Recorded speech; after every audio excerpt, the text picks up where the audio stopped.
Hello dear friends, welcome back to Journey Insight. और कहते हैं numbers is the language of God. Modern scientists are trying to understand the world through mathematical equations. चाहे वो big bang theory हो, formation of black holes हो, movement of celestial bodies हो, physics, chemistry, everywhere they are trying to formulate the mathematical equations to understand and explain the phenomena. चाहे वो quantum theory हो, and every number has a frequency, has a vibration attached to it, and we are trying to understand कि हमारे numbers की क्या vibrations है, क्या frequency है और कैसे अपनी लाइफ में हम उसको यूज कर सकते हैं। तो इस सीरीज में हम बात कर रहे हैं कि साल 2024 के नंबर्स क्या कहते हैं, क्या उनकी वाइब्रेशंस है। फर्स्ट एपिसोड में हमने बात करी जनरलाइज्ड 2024 का नंबर 8 आता है और 8 की क्या वाइब्रेशंस इस साल में एक्टिवेट होने वाली है, किस तरह के सेगमेंट्स या इंडस्ट्रीज में अपसर्ज देखने को मिल सकता है, किस तरह के चैलेंजेस आ सकते हैं और किस तरह की सावधानियां आपको बरतनी है। तो अगर आपने वो एपिसोड अभी तक नहीं देखा है तो उसका लिंक मैं आपको नीचे दे रहा हूं, उसको पहले जरूर जाके देखिए, because we are now going to build on each and every episode. और हर एपिसोड का अपना एक अलग मैसेज होगा, एक अलग मतलब होगा। Now we will be talking about the very specifics of 2024 vibrations for you. पिछले एपिसोड में हमने कहा था कि ये बहुत जनरलाइज्ड है। 2024 is applicable for everybody, for the entire universe, and वो जनरलाइज था। And we said generalized predictions may not hold valid for everyone to the same extent. To make it more personalized so that you can use it practically in your day-to-day life and be guided, I am starting this series now from number 1 to number 9. So 2024 calendar year है, it's applicable equally for everyone. But आपके लिए कौन से numbers activate हो रहे हैं and किस तरह की एनर्जीज को कैप्चर और हार्नेस आपको करना चाहिए इस साल में, उसके लिए न्यूमरोलॉजी में हम एक कंसेप्ट स्टडी करते हैं, कंसेप्ट की बात करते हैं, which is called personal year, which is your year and your personalised month and personal year. And उसको कैलकुलेट करने का फॉर्मूला बहुत सिंपल है। आपकी जो भी डेट ऑफ बर्थ है उसका आप डे लीजिए, मंथ लीजिए और ये साल दैट इज 2024 लीजिए और उन सबको ऐड कर दीजिए। से for example my date of birth is 7th September 1967. So I'll take 7 and I'll take 9 and I'll take 2024 because I want to measure the energies of 2024. So my personal year, how would I calculate? 07092024 and I will add all these digits. So 0 plus 7 plus 0 plus 9 plus 2 plus 0 plus 2 plus 4. The total comes to 24 and that means 6. So my personal year for 2024 is number 6. तो number 6 की जो vibrations हैं, जो energies हैं, वो मेरे लिए ज़्यादा पर्सनलाइज्ड होंगी, ज़्यादा एक्टिवेट होंगी, मेरे को ज़्यादा इन्फ्लुएंस करेगी और ज़्यादा गाइड भी करेगी। तो 2024 का नंबर 8 था, वो तो ओवरऑल वाइब्रेशंस हैं, बट इनसाइड अगर आप देखें तो मेरे लिए 2024 में नंबर 6 की वाइब्रेशंस ज्यादा एक्टिवेट होने वाली है। तो सबसे पहले आप जाइए लास्ट वीडियो को देखिए जहां पे हमने 2024 की बात करी थी कि नंबर 8 का इन्फ्लुएंस ओवरऑल क्या रहने वाला है, और दूसरा आप कैलकुलेट कीजिए कि आपका पर्सनल ईयर क्या है, क्योंकि वो आपके लिए ज्यादा एक्यूरेट होगा, ज्यादा एप्लीकेबल होगा और वो शायद आपको ज्यादा बेनिफिट देगा आपको इस साल में नेविगेट करने के लिए। पर्सनल ईयर के साथ साथ हम पर्सनल मंथ और पर्सनल डे भी कैलकुलेट कर सकते हैं और ये बता सकते हैं कि किस आदमी को किस मंथ में या किस डे में इंपॉर्टेंट काम करने चाहिए, कोई इंपॉर्टेंट डिसीजन लेना चाहिए या और कोई अपना इवेंट प्लान करना चाहिए। But that will be too detailed and that is too personal, तो वो इस जनरलाइज वीडियो में हम बात नहीं कर सकते हैं। वो हम पर्सनलाइज कंसल्टेशन जब करते हैं, वन ऑन वन बात करते हैं, तब ज्यादा एप्लीकेबल है। एक और चीज जो समझने वाली बात यहाँ पे है, apart from the personal year concept, कि आपका बर्थ नंबर या मूलांक नंबर कुछ भी है, आपका पर्सनल ईयर उस नंबर पे आ सकता है। जो बर्थ नंबर 1 है, से फॉर एग्जांपल उनका पर्सनल ईयर 1 आ रहा है, तो बर्थ नंबर 9 वालों के लिए भी ये साल पर्सनल ईयर नंबर 1 हो सकता है। मूलांक नंबर 6 वालों के लिए भी 2024 पर्सनल ईयर 1 हो सकता है। तो personal year does not depend upon your birth number, it depends upon date, month and 2024। तो इसका हमें विशेष ध्यान रखना है और आगे जब हम एक्सप्लेनेशन करेंगे तो मैं 1 से लेके 9 नंबर तक के बर्थ वालों के लिए बताऊंगा कि पर्सनल ईयर 1 है या 2 है, उसमें क्या इम्पैक्ट उनकी लाइफ में पड़ने वाला है।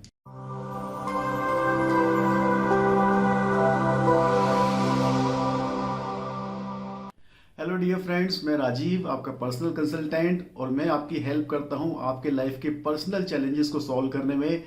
चाहे वो मनी रिलेटेड हो, जॉब, करियर, फाइनेंस से ओरिएंटेड हो, या रिलेशनशिप और हेल्थ इश्यूज हो, या किसी और तरह के चैलेंजेस अगर आप फेस कर रहे हैं जो आपको लाइफ में आगे नहीं बढ़ने दे रहे हैं, अपना पोटेंशियल रियलाइज नहीं करने दे रहे हैं, और आपको लगता है कि कहीं ना कहीं आप स्टक हैं, तो मैं यूज करता हूं scientific and logical principles of numerology, graphology and wrist watch therapy. तो आज के एपिसोड में हम बात करने वाले हैं पर्सनल ईयर 2 के बारे में। पर्सनल ईयर कैसे कैलकुलेट करना है मैंने डिटेल में पिछली वीडियो में बताया है। पर्सनल ईयर 1 में आप उसको चेक कर सकते हैं, बट शॉर्ट में let me explain once again here. तो अपनी डेट ऑफ बर्थ का आप डे लीजिए, मंथ लीजिए, and then 2024, add all the digits. If reduce to single digit it comes to 2, then ये आपका पर्सनल ईयर 2 है। फॉर एग्जाम्पल, मेरी डेट ऑफ बर्थ है 7 सितंबर 1967, तो 2024 का पर्सनल ईयर मेरे लिए क्या होगा? 7 + 9 + 2 + 0 + 2 + 4 कम्स टू 24। सो मेरे लिए 2024 पर्सनल ईयर 6 है। अगर आपका टोटल 2 आता है, then this episode is for you. तो नंबर 2 रिप्रेजेंट्स मून, यानी कि चंद्रमा, and moon is comparatively a weak planet. इसकी अपनी कोई एनर्जी नहीं है, ये सन से एनर्जी लेके शाइन करता है। तो ये साल आपके लिए थोड़ा सा जेंटल, थोड़ा सा स्लो रहने वाला है। और चंद्रमा मन का भी कारक है, तो मन पे बहुत ज़्यादा प्रभाव डालता है। चंद्रमा 15 दिन बढ़ता है, 15 दिन घटता है। तो इस साल में आपको थोड़े से इमोशनल हाईज, इमोशनल लोज ज़्यादा फ्रिक्वेंटली देखने को मिल सकते हैं। स्पेशली वो लोग जिनका बर्थ नंबर 2 है, उनके लिए थोड़ा सा ज़्यादा एक्सेंचुएट हो सकता है, एग्रीवेट हो सकता है। तो इस साल में आपकी टेंडेंसी रहेगी कि जब चंद्रमा राइज पर है, तो आपको लगेगा कि आपकी एनर्जी बहुत ज़्यादा बढ़ रही है, आप जिंदगी में सब कुछ कर सकते हैं, दुनिया फतह कर सकते हैं। But slowly after some time आपकी जब एनर्जी लेवल डाउन होगा, देन यू माइट फील कि दुनिया में कुछ भी नहीं है, आप कुछ भी नहीं कर पा रहे हैं। तो ये इमोशनल अप्स एंड डाउन से आपको बचना है, स्टेबल रहना है। ये ईयर एग्जीक्यूशन का नहीं है, ये ईयर है कंसोलिडेशन का, प्लानिंग का, अपनी चीज़ों को ऑर्गेनाइज करने का। हेस्ट में कोई काम ना करें, क्योंकि जब आपका एनर्जी लेवल हाई हो रहा है, then you might rush to take decisions which might prove harmful for you. So इसलिए जोश में आके उतावलेपन में कोई काम ना करें, इमोशनल अप्स एंड डाउन्स से बचें। It might give you some sort of a depression tendencies also, तो meditation will be very very helpful for you. And चंद्रमा सबकॉन्शियस माइंड को भी रिप्रेजेंट कर सकता है, तो you might sense a heightened sense of sensitivity also. Relationships के लिए, कोऑपरेशंस के लिए ये साल बहुत अच्छा रहेगा आपके लिए। आप अपने प्लान्स को केयरफुली ऑर्गेनाइज करें, आगे जो करना चाहते हैं उसका एक खाका तैयार करें, और बहुत ज़्यादा जल्दी एग्जीक्यूशन में ना जाएं इस साल। So overall it's a year of slow growth, लेकिन ऐसा नहीं है कि सारे महीने खराब रहने वाले हैं। जैसे मैंने पिछली वीडियो में बताया था कि पर्सनल ईयर के साथ साथ हम पर्सनल मंथ भी कैलकुलेट कर सकते हैं।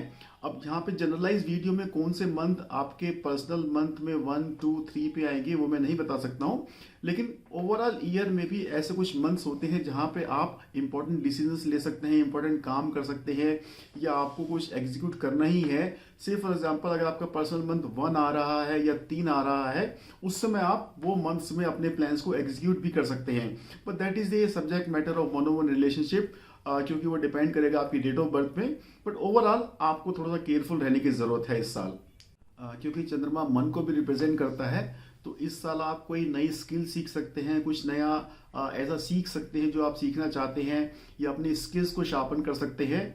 और जो मेन इंपॉर्टेंट मंथ्स रहेंगे वो रहेंगे मई, जुलाई, अगस्त एंड सितंबर। और अगर हम बात करें मूलांक नंबर 1 से लेकर 9 तक के लिए ये ईयर कैसे रहेगा, तो देखिए स्लो ईयर है, ओवरऑल एग्जीक्यूशन का साल नहीं है, प्लानिंग का है। तो results are definitely compromised in this year. Specially जो लोग बर्थ नंबर 4 और 8 के हैं, उनको ज़्यादा केयरफुल रहने की ज़रूरत है, क्योंकि 4 और 8 दोनों ही 2 के एंटी हैं। तो इस साल आपको इमोशनल डिस्टर्बेंस ज़्यादा हो सकती है, डिप्रेशन ज़्यादा हो सकते हैं, या डिप्रेशन या एंग्जाइटी की टेंडेंसीज आ सकती हैं।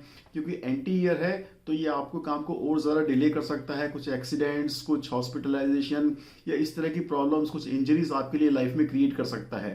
बर्थ नंबर 1 क्योंकि सन का है, स्ट्रॉन्ग है, इसलिए बर्थ नंबर 1 के लिए कंपेरेटिवली रिजल्ट थोड़े से बेटर हो सकते हैं, बेटर देन द एवरेज से I would say 50 to 60% results आपको मिल सकते हैं। लेकिन बाकी मूलांक वालों के लिए results would be averaging between 20 to 40%। सो इस साल आप एग्जीक्यूशन ना करें, प्लानिंग ज़्यादा करें, अपने साल को कंसोलिडेट करें, अपने काम को एक तरह से एक रूपरेखा दें, और जैसे ही नेक्स्ट ईयर आता है तब आप अपने काम को एग्जीक्यूट कर सकते हैं, अपने प्लान्स को एक्शन में डाल सकते हैं। तो अब आपको अपनी इस साल की प्लानिंग कैसे करनी है, कैसे इस साल में नेविगेट करना है, तो जिनका पर्सनल ईयर 2 है उनकी वाइब्रेशंस हमने यहाँ पे डिस्कस करी, और कैलेंडर ईयर 2024 की नंबर आता है 8, उसकी वाइब्रेशंस हमने पिछले वीडियो में डिस्कस करी थी। उस वीडियो को जरूर आप जाके देखिए, उसका लिंक नीचे डिस्क्रिप्शन में है। तो इन दोनों ही फैक्टर्स को आप मिक्सअप करके कंसोलिडेट करके आप देखिए कि कौन सी वाइब्रेशंस आपके लिए एक्टिवेट हो रही हैं। अब 2024 कैलेंडर ईयर का नंबर है 8 और पर्सनल ईयर आपका है 2, अगेन दोनों एंटी नंबर हैं। तो स्पेशली इस साल में जिनका बर्थ नंबर 2, 4 या 8 है, उनको बहुत ज़्यादा केयरफुल रहने की ज़रूरत है। आप इमोशनल अप्स एंड डाउन से बचें, मेडिटेशन करते रहें, इंजरीज हॉस्पिटलाइजेशन से बचने के लिए आप अपने खान पान का ध्यान रखें, नियमित चेकअप कराते रहें और एक्सरसाइज करते रहें। ये आप लोगों के लिए बहुत ज़्यादा इंपॉर्टेंट रहेगा। So friends, this was number 2 for you, personal year number 2 for you. I hope इस इंफॉर्मेशन को यूज करके आप अपने काम को बेहतर तरीके से प्लान और एग्जीक्यूट कर पाएंगे। एंड विंड्स किसी भी डायरेक्शन में बह रही हैं, हमें सीखना ये है कि हमें कैसे नेविगेट करना है और कैसे अपने रिजल्ट्स को मैक्सिमाइज करना है। तो मैं मिलूंगा आपसे अगली वीडियो में पर्सनल ईयर 3 को लेके। तब तक आप चैनल को सब्सक्राइब करते रहिए, लाइक करते रहिए, शेयर करते रहिए, कमेंट करते रहिए, and I see you next time. Bye bye.